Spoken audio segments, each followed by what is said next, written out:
Hey guys, Jesse Helmendahler with TREBEL Wellness Solutions. Today we're going to teach Andrew the air squat. So Andrew, let's go ahead and get your feet somewhere around shoulder width apart. So if you want to point to your shoulders, good. As a reference, you can have your toes maybe just slightly flared out.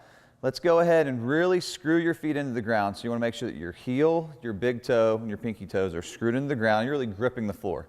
From here, you can go ahead and take your hands off of your shoulders and just put your hands out somewhere in front, up high, really doesn't matter. I want you to turn your glutes on, your abs nice and tight, pull your rib cage under, shoulder blades back and down, and then we're going to have you squat down as low as you comfortably feel. So go ahead and shoot your butt back, drive your knees out, squat down a little lower, and stand, good.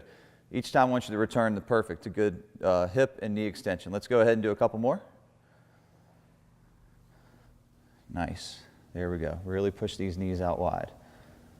Good. You moved your feet just a little bit. Go ahead and get your feet a little bit straighter. Nice, Andrew. Two more. How's it feel?